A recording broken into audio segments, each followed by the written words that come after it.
Shalom, shalom, shalom à tous, chères excellences. Bienvenue une fois de plus encore dans cette école des apôtres. Oui, école des apôtres, nous le savons déjà, nous sommes tous des apôtres car appelés à bâtir l'église que nous sommes d'abord nous-mêmes. Et pour ce faire, nous avons besoin de connaissances. Cette connaissance qui nous permettrait en fait de la devenir. Parce que la connaissance a un pouvoir qui nous est donnée lorsque nous l'avons vraiment, parce qu'elle nous change. Ce n'est pas cette connaissance qu'on rabâche pour faire des gargarismes gutturaux, non. C'est cette connaissance que nous devenons parce qu'effectivement, nous avons appris quelque chose qui nous a changé, qui nous a transformés intérieurement. Et dans la suite de cette connaissance, nous allons parler du sens des mots. Parce qu'il est très important de comprendre le sens des mots. Si nous ne comprenons pas le sens des mots, nous ne pouvons pas les vivre afin qu'effectivement, qu'ils nous donnent de ce qu'ils ont. Parce que sachons-le, les mots ont un pouvoir. Les mots ont un esprit. Et c'est parce que nous les comprenons effectivement que nous allons les devenir. Je suis apôtre Néma, selon Dieu et dans les hommes, mis à part pour restaurer son autel par la connaissance et le Saint-Esprit, et exerçant dans le gouvernement de Dieu. Nous allons prier. Merci éternel, mon Dieu, mon roi, d'avoir permis que nous soyons ici et maintenant à cette sainte convocation. Nous déposons à tes pieds, Père éternel, nos peurs, nos doutes, notre connaissance, afin que toi seul, par le Saint-Esprit, Seigneur, nous guide, nous montre le chemin. Que cette lumière que tu es soit notre partage, ici et maintenant, pour la gloire de ton Saint-Nom. Amen. Alors, bien-aimés, comme je le disais tantôt, chères excellences, nous avons besoin de comprendre le sens des mots. Parce que les mots ont un pouvoir, les mots ont un esprit.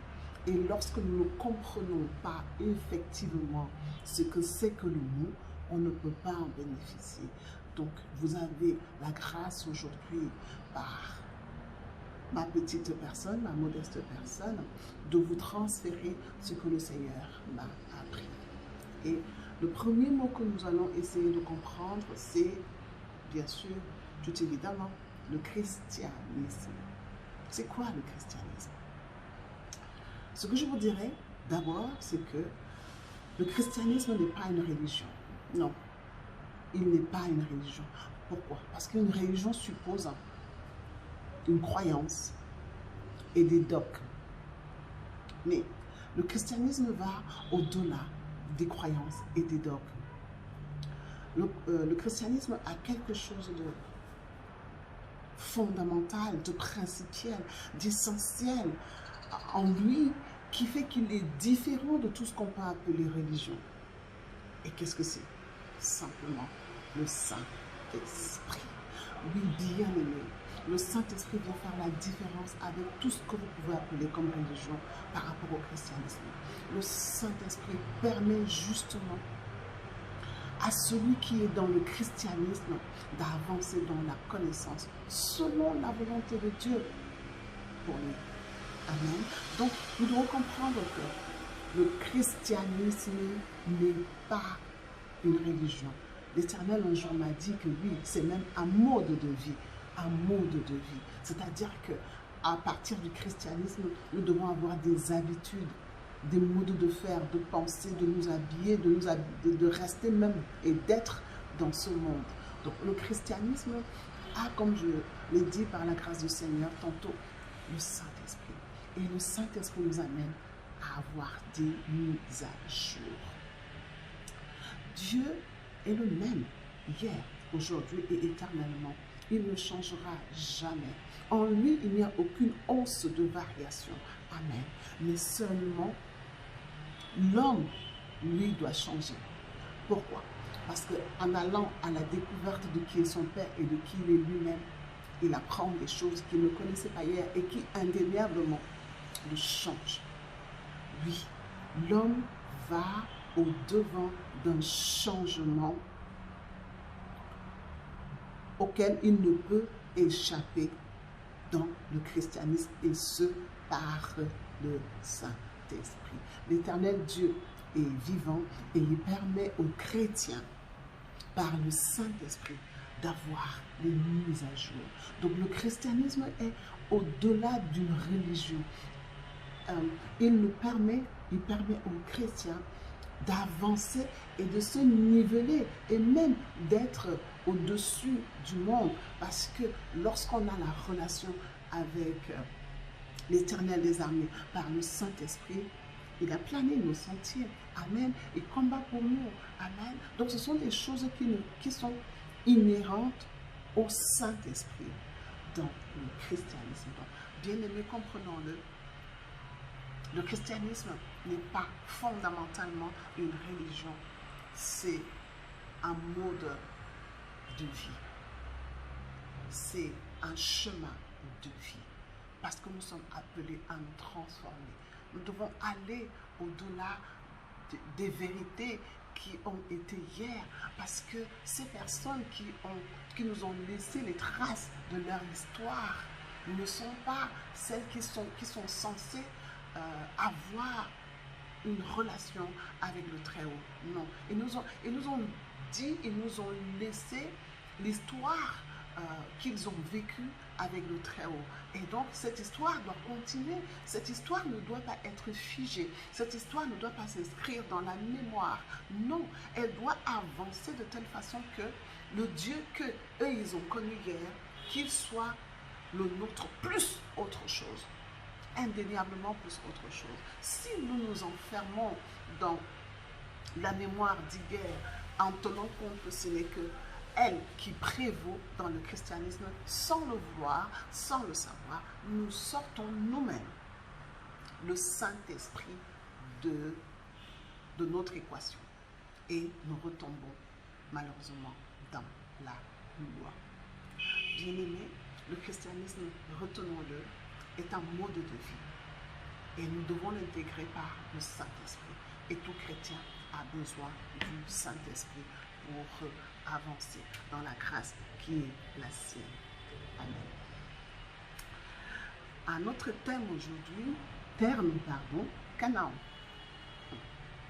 Oui, lorsque nous parlons de Canaan, nous voyons l'esclavage, nous voyons la sortie de l'Égypte, nous voyons la traversée de la mer Rouge, nous voyons les combats pour conquérir Canaan, le pays promis par le Seigneur, le pays où coule le lait et le miel de l'Éternel des armées. Donc Canaan, aujourd'hui, si nous le comprenons bien, n'est plus notre portion. Notre portion aujourd'hui, c'est le jardin d'Éden. Pourquoi le jardin d'Éden? Nous croyons, c'est le troisième terme, nous croyons fermement que Christ s'est donné à la croix pour nous réconcilier fondamentalement. Il nous a réconciliés et il nous a redonné la place que nous avions perdue, la place que nous avions dans le jardin le jardin d'Éden, pardon, avant le péché originel. Vous savez que dans ce jardin, l'homme a participé à la création. Donc, et Christ donc, par le sacrifice, nous réconcilie au Père, le mur d'inimitié tombe et nous redevenons amis de l'Éternel des armées. Nous pouvons être en sa présence et c'est cela qui doit être notre foi. Ayons foi, croyons que Jésus-Christ par le sang, parce que c'est ce qu'il a accompli, nous a remis dans le jardin d'Éden et ce jardin aujourd'hui, nous devons le cultiver et le garder parce que nous savons très bien que nous sommes terre. Bien-aimés, Canaan, Éden, pourquoi est-ce que le Seigneur nous demande de faire l'emphase dessus? Simplement parce que la façon de mener sa vie de chrétiens en considérant qu'on va à Canaan ou qu'on est dans le jardin d'Éden et elle sera totalement différente. Oui, on aura des conceptions ou des conceptualisations qui sont à l'opposé même de ce que nous devons vivre tant dans le jardin d'Éden qu'à Canaan. Prenons un exemple. Si nous considérons que nous sommes à Canaan, on va se dire qu'on a besoin. Les combats sont notre portion. Les combats sont notre portion. Mais si nous considérons que nous sommes dans le jardin d'Éden, nous allons comprendre que le seul combat que nous avons à mener, c'est contre nous-mêmes. Parce que nous avons en nous le corps et l'esprit.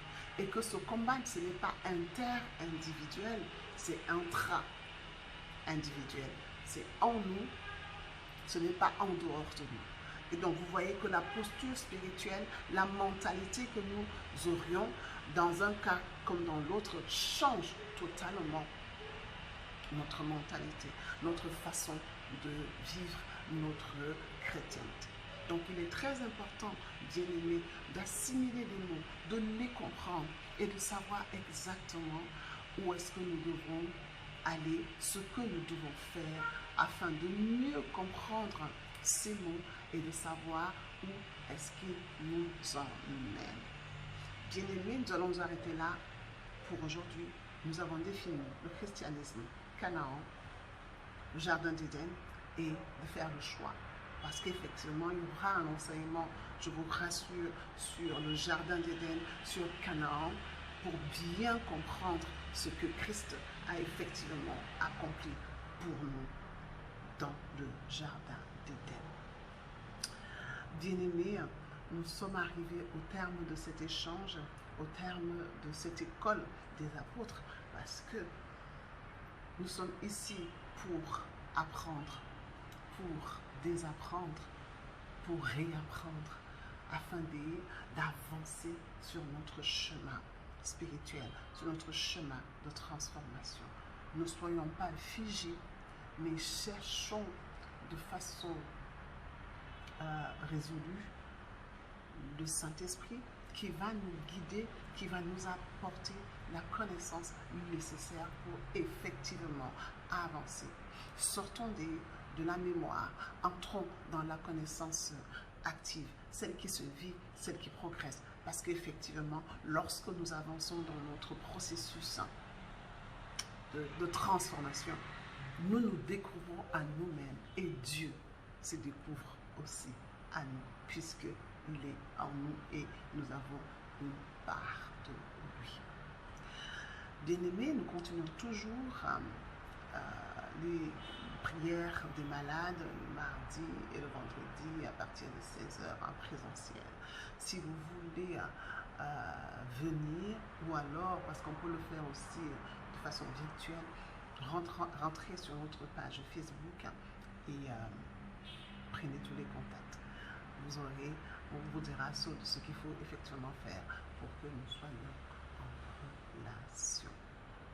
Éternel mon Dieu, mon roi, nous te remercions pour ce moment de partage et te prions, Père éternel, que ceux qui entendent vraiment et qu'ils rentrent dans le processus d'intégrer ce qu'ils ont appris. Parce qu'aujourd'hui, plus que jamais, nous avons besoin de connaissances afin que notre esprit s'élève encore et encore vers toi. Nous allons continuer le sens des mots, la mystique des mots prochainement. Soyez bénis, que le Seigneur vous bénisse et vous protège. Shalom, shalom, shalom.